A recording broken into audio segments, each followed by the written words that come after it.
Quero agradecer de público aqui a oportunidade que o Marcum me deu de ter participado, ainda que por um período breve, devido às circunstâncias, da magnífica experiência de fazer TV pública no Brasil. Muito obrigado, viu, Marcum? Bem, boa tarde a todos e eu cumprimento Tereza, Eugênio, Carlos Eduardo, a todos os presentes. Eu queria, antes de mais nada, transgredir aqui um pouco as regras e conceder 5 minutos do meu tempo, sem nenhuma demagogia, para o Eugênio, porque eu não tenho mais do que 10 minutos para falar. São mais do que suficientes por uma razão muito simples, porque tudo já foi dito e isso me coloca na situação confortável por um lado, mas desconfortável por outro, que eu não vou repetir o que foi dito aqui e sobrou muito pouco para dizer. Então, se me permitirem... Então tá bom, beleza. O que eu acho relevante mencionar é algo do que já foi dito, efetivo, que é essa questão da comunicação pública é um processo. É uma realidade que transcende a nossa fronteira, né? Eu tenho aí, em função dessa nova responsabilidade de presidir a direção executiva da Fundação Padre Anchieta, andado por alguns cantos aí do mundo, e em muitos países esse debate que se estabelece hoje no Brasil é preponderante nesse momento. A televisão pública, ela está em crise, ela está em xeque em vários países do mundo. A França, por exemplo, é um caso, né? Portugal e Espanha também, na Itália nem se fala, nos Estados Unidos há um intenso debate que gerou um artigo recente no New York Times dizendo para que serve a PBS. E esse debate, eu acho que aqui no nosso caso, ele é maior porque nós nem chegamos lá, né? Eu acabo de voltar de uma experiência num grande encontro de uma feira de televisão, de conteúdo de televisão em Cannes, e constatei, assim, um pouco chocado, que, na verdade, a nossa produção televisiva, né, está muito aquém da produção televisiva de países que não são os grandes produtores de televisão. Eu vou citar um exemplo. A Romênia, por exemplo, tem uma produção televisiva muito consistente, a TV pública da Romênia. A Rússia tem uma produção televisiva da TV pública muito consistente.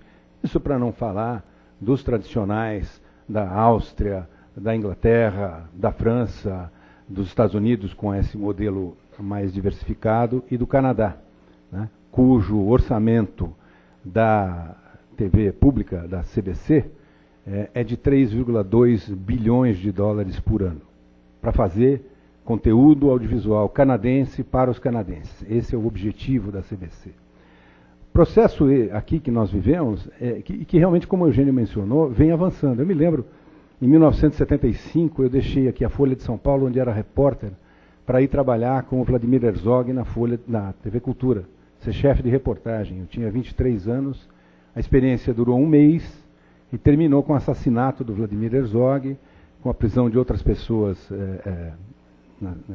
no país inteiro, basicamente em São Paulo, em razão da militância política dessas pessoas num partido político clandestino, e ali se desboroou uma iniciativa de se fazer televisão com algum tipo de semelhança com o que havia sido feito, ou que se fazia na época na BBC. Havia acontecido anteriormente, na própria TV Cultura, uma experiência liderada pelo Fernando Pacheco Jordão, que não chegava nem a falar em televisão, a gente falava em jornalismo, né? Depois, em 1983, eu fui convidado para ser diretor de jornalismo da TV Cultura, pelo Fernando Pacheco Jordão, e a recusa da indicação por parte do presidente da fundação, que era, digamos, a autoridade máxima sobre aquilo que acontecia na TV, levou ao pedido de demissão do Fernando Pacheco Jordão, do cargo de superintendente da televisão na época.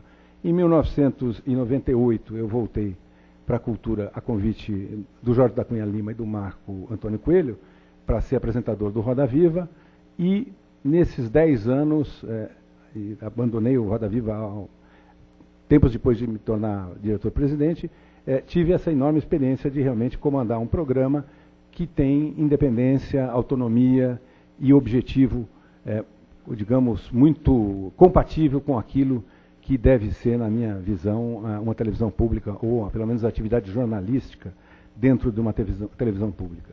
Eu acho que uma televisão pública, para responder a pergunta colocada e não comer os minutos que eu prometi não usar, ela tem que fazer algumas coisas que a televisão comercial não faz, não aquelas que o Eugênio mencionou, porque concordo com o ponto de vista dele, de que realmente não é esse o ponto.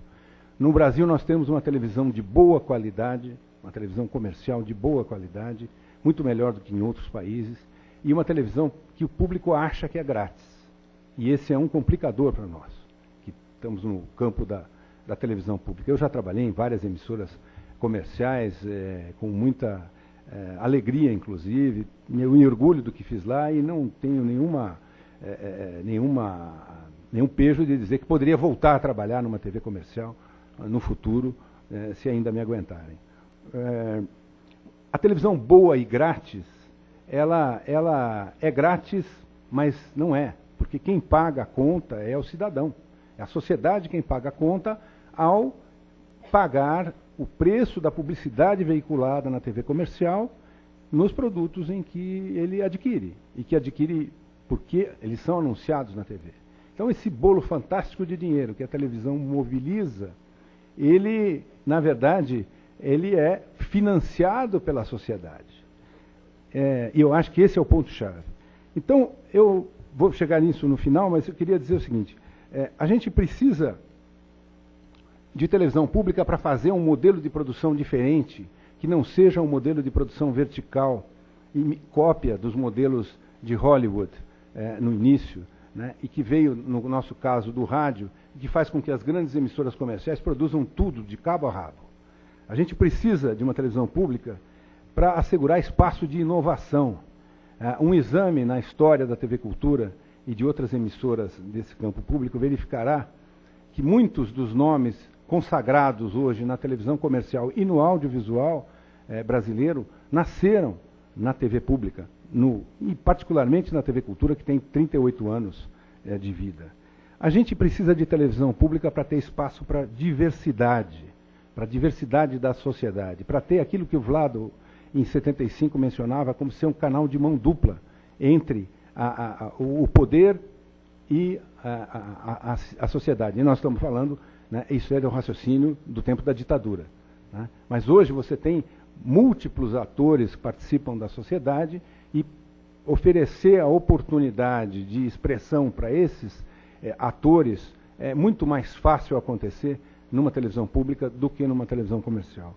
E a gente precisa também, eu acho que da televisão pública, para mais duas questões. A primeira é para atender a demanda de educação para o público infantil. Né? A Fundação Padre Anchieta, que tem duas televisões, a Cultura e a Rá-Tim-Bum, um canal a cabo com produção exclusivamente nacional, faz isso e assegura mais de 50% de todo o material que é consumido, de toda a produção que é consumida na rede, nessa dita rede das TVs públicas ao longo do Brasil, com critérios muito claros do que deve ir ao ar, né? Com prêmios acumulados ao longo da sua história, né? Inclusive internacionais, pela qualidade da sua produção. O outro ponto pelo qual a gente precisa de uma televisão pública é para atender demandas específicas. Eu vou citar apenas algumas delas, sendo aqui um pouco restritivo. Música clássica, dança, cinema nacional, música popular brasileira que esteja fora do mercado, fora da parada de sucessos, como se dizia antigamente. Jornalismo de análise, né, e a observação da mídia. São aspectos que têm muito mais possibilidade de acontecer numa televisão pública do que numa televisão comercial. E, finalmente, acho que tem um campo aí em que nós temos que ser protagonistas e a vanguarda, que Tereza já mencionou isso também, a possibilidade de explorar o potencial da TV digital e das novas mídias. E nós, na TV Cultura, temos feito algumas experiências nesse sentido e vamos aprofundar essas experiências. O Brasil, erradamente, adotou um modelo, o governo brasileiro, que não privilegia a multiprogramação, que não privilegia a inventividade, que não privilegia a interatividade e há uma janela aberta para as TVs públicas, que podem ter multiprogramação e podem ter interatividade. Eu estou convencido de que a TV comercial não tem interesse de entrar nesse mercado, porque isso é dividir um bolo publicitário que não vai crescer, porque tem 2 ou 3 ou 4 canais. A TV pública tem, sim. A Fundação Padre Anchieta, a TV Cultura, terá um segundo canal digital, ainda este ano, dedicado à formação universitária, numa parceria que envolve USP, Unesp, Unicamp, Secretaria de Ensino Superior e FAPESP, um projeto bastante desenvolvido, que ainda não está oficializado, mas que no segundo semestre estará no ar e que abre um caminho de atuação. Muitas outras coisas poderão ser feitas nesse campo da prestação de serviço. E como eu disse que achava que não adiantava chover no molhado, repetir o que os meus companheiros aqui já mencionaram, eu, digamos, assino embaixo daquilo que a Tereza mencionou e daquilo que o Eugênio mencionou, porque apesar de eventuais divergências, eu creio que as duas observações são complementares.